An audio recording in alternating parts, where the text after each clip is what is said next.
The physicians went pale as they kept pulling. 10 feet of writhing parasite coiled onto the chamber floor, extracted from the king's stomach. But that wasn't the most disturbing part. What they found still moving inside the worm's segments was so horrifying, the discovery was immediately buried from all records. The candles flickered in the royal chamber as 3 court physicians struggled with something they'd never encountered in decades of medical practice. It was 1681 and they had been pulling for nearly an hour, their hands cramping from the careful, deliberate motion required. The king lay barely conscious on silk sheets, his abdomen concave and sunken from months of mysterious wasting that had baffled every doctor in the kingdom.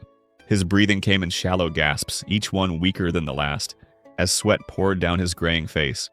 But now, inch by agonizing inch, they were extracting the cause of his suffering. The creature emerging from his mouth was pale, almost translucent in the candlelight, segmented like some demonic chain and impossibly long. 2 feet out, and it showed no signs of ending. Then 4 feet, the segment still pulsing with grotesque life. The senior physician's hands trembled violently as he carefully wound the parasite around a wooden rod, terrified it might break and leave deadly fragments inside the royal body. 6 feet of writhing horror coiled around the rod. 8 feet, and the younger doctors stepped back in pure terror, one of them making the sign of the cross repeatedly. This wasn't possible according to any medical text they'd studied. Nothing could survive this long inside a human body, feeding and growing in the darkness of a man's gut. Yet here it was, undeniable proof in their bloodied hands, still writhing with unnatural vitality, still trying to resist extraction after years of feeding on the king from within. When they finally extracted the last segment, pulling it free with a wet, sickening sound that made one assistant vomit into a chamber pot, the measurement was taken 3 times because no one in that room could believe what they were seeing. The head physician, Dr. Anton Richter, insisted on measuring it himself with a brass rod marked in precise increments, his scholarly mind refusing to accept what his eyes confirmed. 10 feet and 3 inches of tapeworm, pulled intact from the royal stomach, now coiled in a large silver basin like some serpent from hell's deepest pit. The creature was still moving, its segments contracting rhythmically as if searching for the warm darkness it had called home for so long. The physicians stood in stunned silence, staring at the monstrosity they'd extracted, each man's face reflecting the same mixture of horror and morbid fascination that grips people when confronting something that shouldn't exist. The king's private secretary, who had witnessed the entire procedure, immediately ordered everyone present to sign a document of absolute secrecy under penalty of death. This wasn't medical history they'd just witnessed. This was a political nightmare that could destroy the monarchy's image if word spread that their ruler had been infected with something so grotesque, so fundamentally wrong. But one question haunted every person in that chamber, the question that would keep them awake for weeks to come. How long had this thing been inside him, growing segment by segment, feeding on everything he ate? The answer to that question would prove even more disturbing than the extraction itself, because the king's symptoms had started nearly 3 years earlier, meaning this creature had been his constant companion through wars, treaties, and royal decisions that shaped the fate of an entire nation. Every meal the king had eaten, every strategic decision he'd made while his mind was potentially affected by malnutrition and parasitic toxins, had been influenced by the creature slowly consuming him from within. The physicians exchanged horrified glances as this realization settled over them like a funeral shroud. But what they discovered in the following hours, as they dissected the worm segment by segment in a desperate attempt to understand what had infected their monarch, would make the extraction seem almost merciful by comparison.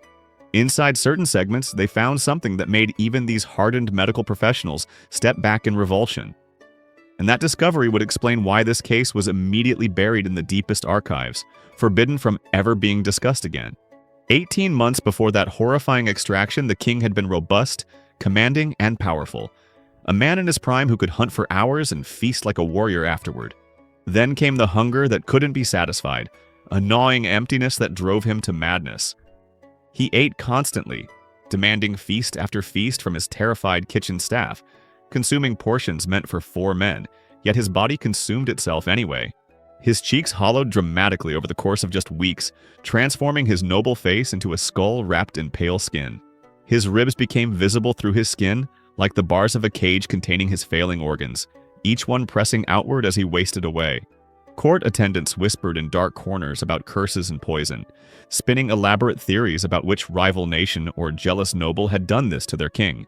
Some blamed witchcraft, Others pointed fingers at foreign ambassadors, but something far worse was happening inside the royal body. The king could feel it moving inside him, especially during the silent hours of night when he lay alone in his massive bed. A rippling sensation beneath his skin that made him cry out in his private chambers, screaming for help that never came in time to witness what he experienced. His personal servants reported finding him standing before full-length mirrors at midnight, stripped to the waist, watching his own abdomen undulate with movement he couldn't control, movement that seemed to have intelligence behind it. They saw the terror in his eyes as he traced the rippling path across his stomach with shaking fingers, feeling something alive sliding under his skin like a snake moving through tall grass. He became paranoid about his food, convinced someone in his kitchen staff was actively trying to kill him with poison or dark magic, not realizing he'd already been infected for years and the damage was irreversible. The creature inside had grown slowly, methodically, segment by segment, competing for every morsel he consumed and winning that competition effortlessly. His physicians bled him repeatedly throughout those nightmarish months, opening veins in his arms and legs to release what they believed were corrupted humors, trying to balance his system according to medical theory that was centuries out of date. But this only weakened him further, draining away the little strength he had left to fight the parasite that was slowly claiming his body as its own territory. The king's temper, once merely stern but fair, became explosively violent without warning. He would rage at servants for imagined slights, throw elaborate meals across dining halls because the taste seemed wrong to his corrupted system, and order executions that his advisors would quietly cancel after he'd calmed down. His mind was deteriorating along with his body, affected by malnutrition and possibly by toxins the parasite released into his bloodstream. By the time he collapsed during a public audience, unable to even stand upright from the pain that felt like knives carving through his intestines, he'd lost over 60 pounds from his already lean frame and looked like a walking corpse, playing at being king. Foreign ambassadors who saw him during this period wrote shocking dispatches back to their home countries, describing a man who seemed to be dying on his feet, yet refused to acknowledge his condition or step down from power. One French diplomat wrote that the king looked like death itself had taken residence in his body, that his eyes had sunken so deeply into his skull that they seemed to stare out from the grave itself. A Spanish envoy reported that the monarch could barely complete a full sentence without pausing to grimace in pain, his hand clutching at his abdomen as if trying to hold something inside. The papal representative suggested that perhaps God was punishing the king for some unknown sin, that divine judgment had taken the form of a wasting disease sent to humble a proud ruler. None of them knew the truth, that a living creature was coiled inside the king's stomach and intestines, growing longer every day, stealing his strength and his sanity inch by inch. But one physician suspected something close to the truth, and his determination to speak it would nearly cost him everything he'd worked his entire life to achieve. Dr. Laurent Mercier was the first to suspect the horrifying truth, and it nearly cost him his position at court, his reputation, and possibly his life. During a routine examination, something no physician had dared to do thoroughly because the king's violent mood swings made him dangerous to approach, Mercier had felt something shift under his hands, something that moved independently of the king's breathing or heartbeat or any normal bodily function. His fingers had pressed gently against the royal abdomen, following standard examination procedures when he felt it. A ripple of movement that traveled from one side to the other, like a rope being pulled tight under a sheet. The king had cried out in pain and anger, nearly striking Mercier across the face. But the doctor had already felt enough to form a terrible hypothesis. When he suggested to the royal council that a creature might be living inside their monarch, that something parasitic had taken up residence in the royal body, he was immediately accused of spreading panic and dangerous superstition. The council members, powerful nobles who controlled access to the king, called him a charlatan and a fearmonger who was trying to damage the monarchy's reputation with impossible stories. One council member openly suggested that Mercier should be arrested for treason, for daring to imply that their divinely appointed ruler was infected with something so base, so disgusting as an intestinal worm. But Mercier persisted despite the threats, despite the very real danger he faced. He'd read accounts from Italian physicians who documented similar cases in medical texts that were considered controversial and possibly heretical, accounts of parasites growing to extraordinary lengths inside human hosts. He'd studied reports from Spanish doctors who'd treated sailors returning from the Americas with unknown parasites in their guts. He'd even corresponded secretly with a Dutch anatomist who claimed to have preserved a 6-foot tapeworm extracted from a merchant's intestines.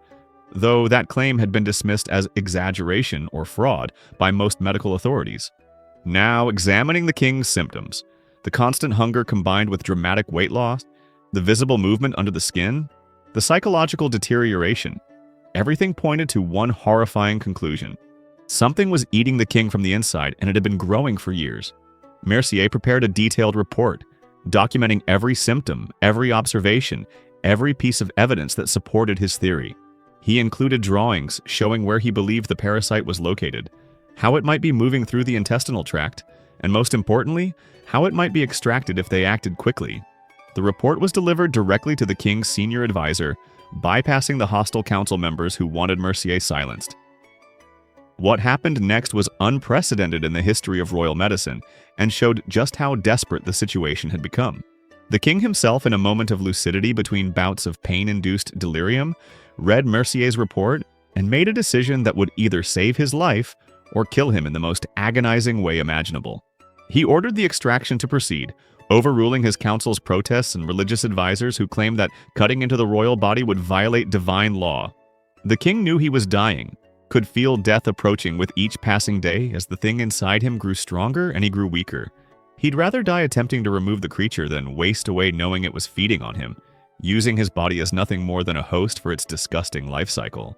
The procedure was scheduled for 3 days later, giving Mercier time to study every documented case of worm extraction he could find, to gather the right tools and to pray that his theory was correct, because if he was wrong, he'd just convinced the king to undergo a procedure that might kill him for nothing. But Mercier wasn't wrong, and what they pulled from the king's body that night would justify every risk he'd taken to pursue the truth. The extraction technique Mercier proposed was based on ancient methods combined with his own innovations, a dangerous blend of historical knowledge and experimental medicine. The goal was to irritate the parasite enough to make it migrate toward an exit point, either the mouth or the rectum, where it could be carefully extracted without surgery. For 3 days before the procedure, the king was given a special diet designed to starve the worm while keeping the king alive. Bitter herbs that parasites supposedly found repellent, mixed with small amounts of food to maintain the king's strength. The night before extraction, he consumed a mixture that Mercier had prepared personally, a combination of milk, honey, and an irritant substance that would make the worm want to leave its comfortable home. The king vomited repeatedly from the mixture, his servants holding basins as he emptied his stomach. But Mercier assured him this was necessary, that they needed to make the creature uncomfortable enough to move. At midnight, the actual extraction began. The king was given wine mixed with opium to dull the pain, though not so much that he'd lose consciousness completely, because they needed him awake enough to swallow and cooperate during the procedure.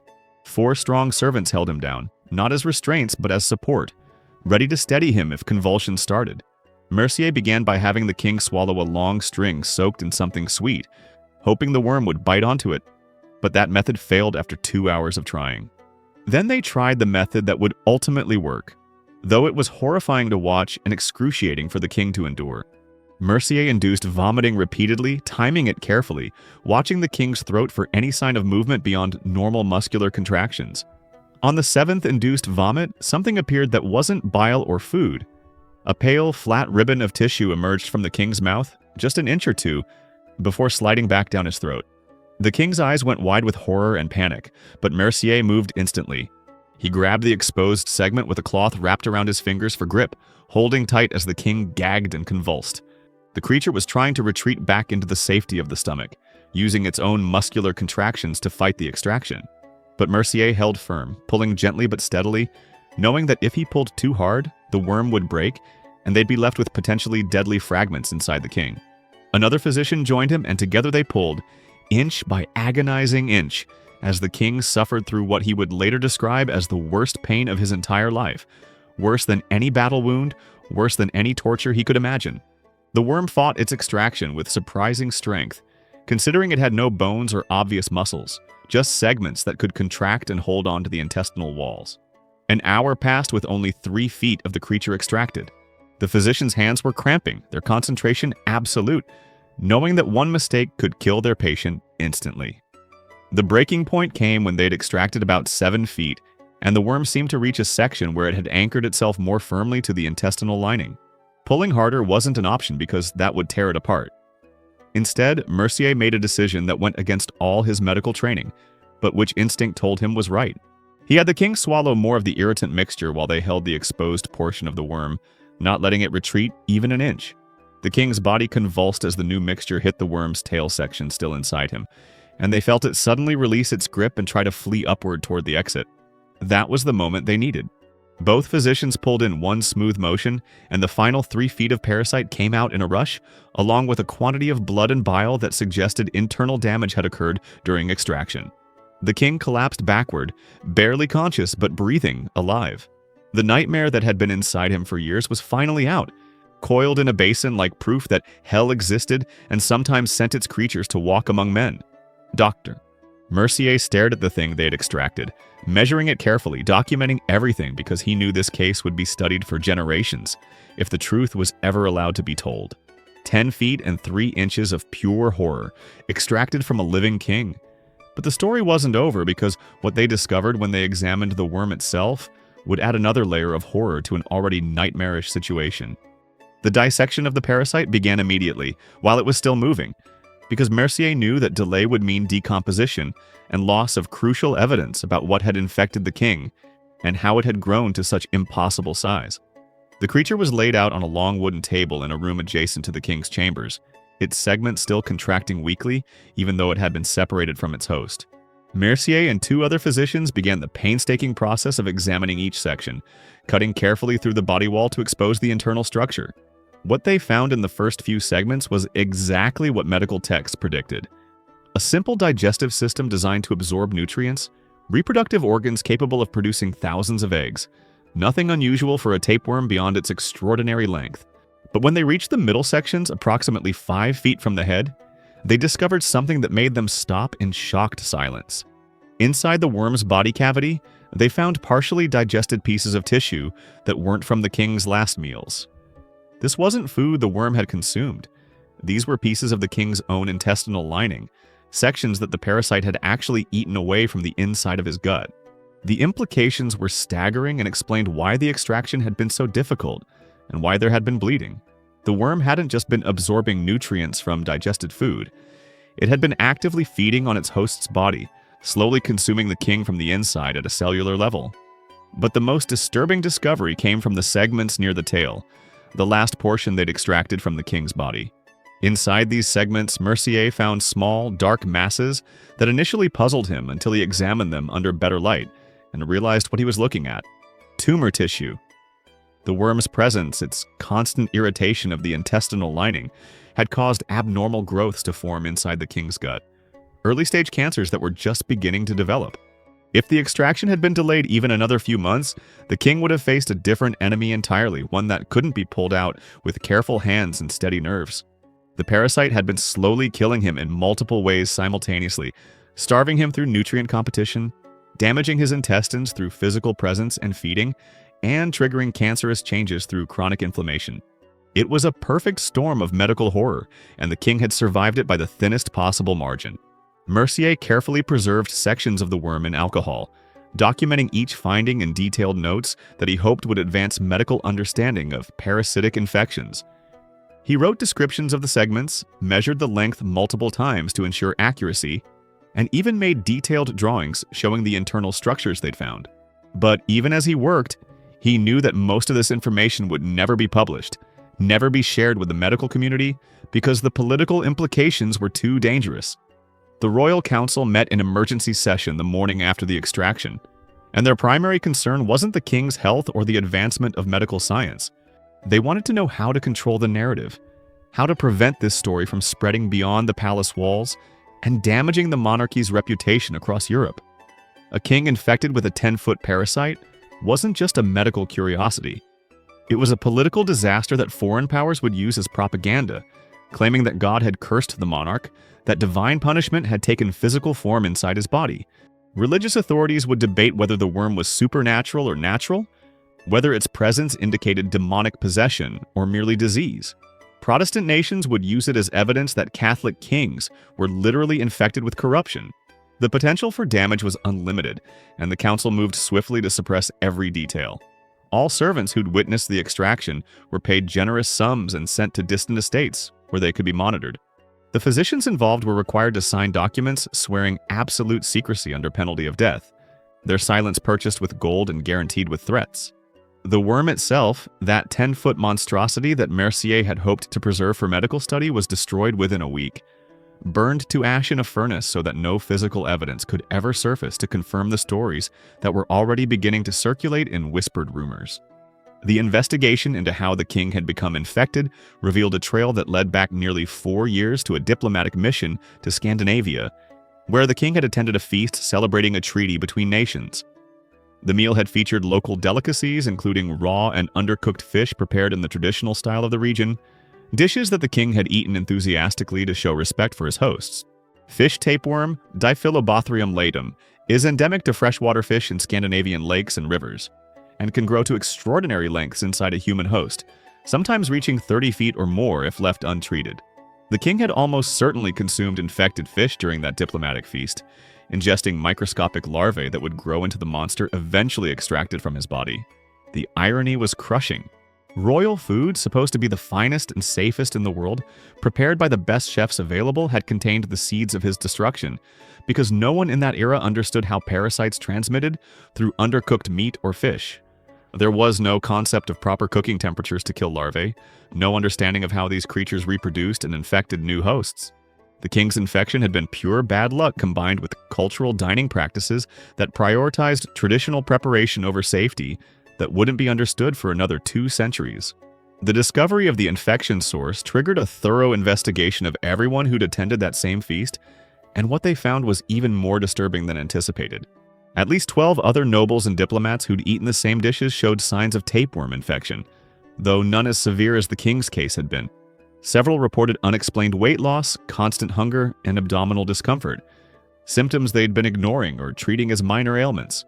When Mercier examined these patients, he found evidence of parasitic infection in 7 of them, though none had worms approaching the length of what had been inside the king. The question that haunted Mercier was why the king's case had been so much worse than the others. Had he simply consumed more infected tissue? Had his particular parasite been unusually aggressive? Or was there something about the king's physiology, his diet, or his lifestyle that had allowed the creature to thrive beyond normal proportions? The answer would never be fully known because comparative studies couldn't be done without revealing the king's condition, which remained a closely guarded secret. But Mercier suspected that the king's constant stress, his heavy alcohol consumption, and his irregular eating patterns during military campaigns had all contributed to creating an ideal environment for the parasite to grow unchecked. The king's recovery was slow and painful, taking months before he could return to any semblance of normal royal duties, and he was never quite the same man who'd ruled before the infection. His digestive system had been permanently damaged by years of parasitic presence and the trauma of extraction. He could only eat small portions of carefully prepared, bland foods without experiencing severe cramping and nausea. His weight eventually stabilized, but he remained gaunt, a shadow of his former robust self. More concerning to his advisors was the psychological impact the experience had left. The king developed an obsessive paranoia about his food that bordered on madness, insisting that everything be cooked until nearly burned, refusing to eat fish in any form, and sometimes sitting through entire state dinners without consuming a single bite because he couldn't trust what was placed before him. He would wake screaming from nightmares about the worm still being inside him, phantom sensations of movement in his gut that drove him to pace his chambers at night, pressing on his abdomen to convince himself nothing was there. His personal physician had to examine him weekly, sometimes daily during bad episodes, to reassure him that the parasite was gone, that it couldn't come back, that he was truly free of the creature that had consumed years of his life. But there was one lasting effect that proved beneficial in an unexpected way. The king's brush with death and the horror of what had been inside him sparked a change in royal policy regarding food preparation and safety that would influence European courts for generations. He ordered his kitchen staff to be trained in new preparation methods, brought in physicians to advise on proper cooking temperatures and food handling, and implemented inspection procedures that were revolutionary for the era. Fish had to be thoroughly cooked or frozen for extended periods, a practice that wouldn't be scientifically validated until centuries later, but which was effective at killing parasites. Meat preparation was similarly reformed, with strict requirements for cooking times and temperatures. The royal kitchens became a model of food safety that other courts began to copy, not knowing the full story behind the reforms, but recognizing their value. In this way, the king's suffering inadvertently advanced public health practices, saving countless lives from parasitic infections that were common throughout Europe. It was small consolation for what he'd endured, but at least something positive had emerged from his nightmare. The question of reinfection haunted both the king and his physicians for the rest of his life, because tapeworm extraction was never guaranteed to be complete. If even the smallest piece of the head remained inside, it could regenerate the entire body, growing new segments until another massive worm filled his intestines. Every abdominal pain, every digestive disturbance, every moment of nausea sent the king into panic attacks, where he was convinced the creature had returned. Mercier examined him repeatedly, looking for any sign of reinfection, but the king's damaged digestive system made it difficult to distinguish between normal post-traumatic symptoms and potential parasite presence. They would never know for certain if they'd removed every piece because the medical technology to verify complete extraction simply didn't exist. The king lived with that uncertainty hanging over him like a death sentence that might activate at any moment. He died 7 years after the extraction, officially from a stroke, though some historians have speculated that chronic complications from the parasitic infection and extraction trauma contributed to his relatively early death. He was only 52 years old when he passed, looking 20 years older, his body broken by years of suffering that had started with a single meal of infected fish. The preserved sections of worm that Mercier had hidden before the official specimens were destroyed became the subject of secret medical study for years after the king's death. Mercier had kept them concealed in his private laboratory, knowing they were too valuable for advancing medical knowledge to be casually destroyed because of political concerns. He studied them obsessively, trying to understand how such a creature could grow to such size, how it had managed to survive extraction intact, and what could be learned to help future patients suffering from similar infections. His notes, written in Latin and hidden among his other medical papers, documented findings that wouldn't be rediscovered by mainstream medicine for nearly 200 years. He correctly theorized that the worm had segments that could detach and produce eggs, that infection came from consuming undercooked meat or fish, and that proper cooking would prevent transmission. He even speculated correctly that the worm might have multiple intermediate hosts during its life cycle, though he lacked the tools to prove this theory. His work was brilliant, ahead of its time, and completely buried because sharing it would mean revealing the source of his specimens and breaking his oath of secrecy. The legacy of this case extended far beyond the king's lifetime, or even Mercier's careful documentation.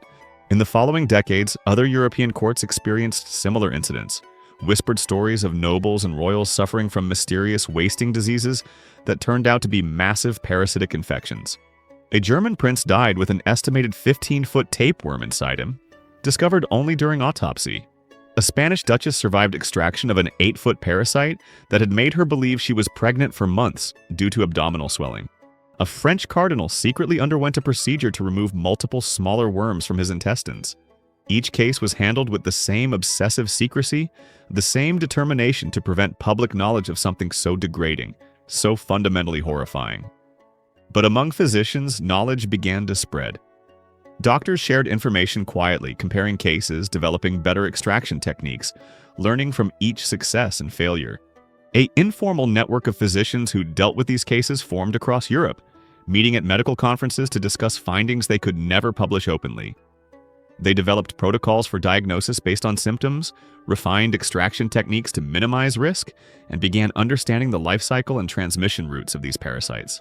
The king's case, though officially suppressed, became a teaching case among this secret medical community, referenced obliquely in private correspondence and never by name, but always understood as the benchmark against which other cases were measured.